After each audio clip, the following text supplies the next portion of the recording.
To the people of Cebu, maayong adlaw sa inyong tanan. I address you today as your governor with a message of calm, preparedness, and concern. Aduna na putay laing hagit iatubang ang bagyong Tino.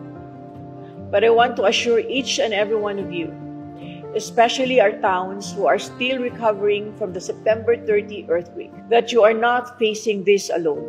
Even before the weekend, we already started working closely with our mayors, department heads, and national agencies. Ato nang i-activate ang disaster preparedness plan aron mapangandama nato ang tanan.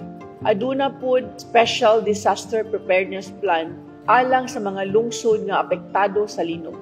We need a special plan for these areas because we still have communities in 10 cities and a lot more who are traumatized with the disaster.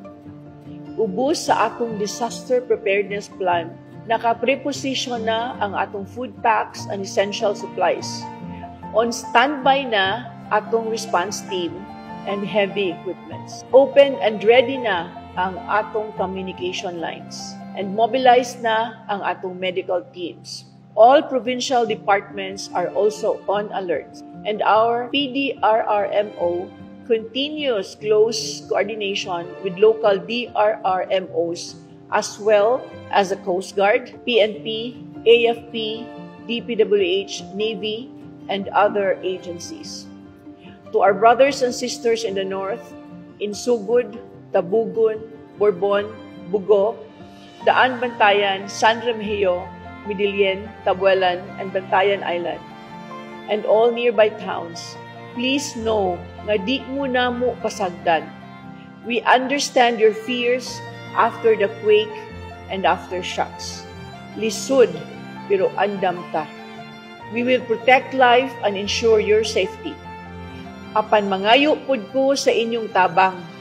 Kung kinahanglan mag-evacuate, please cooperate. Listen to official advisories only.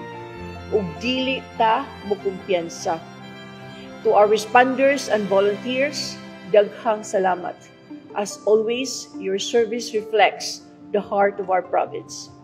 Padayon ta, we will weather this together. Isip usa ka komunidad, isip usa ka probinsya, because ato ang Sugbo ug walay usa nga pasagdan. Amping kanunay, ug let us keep our faith and let's keep calm. Daghang salamat and God bless Cebu.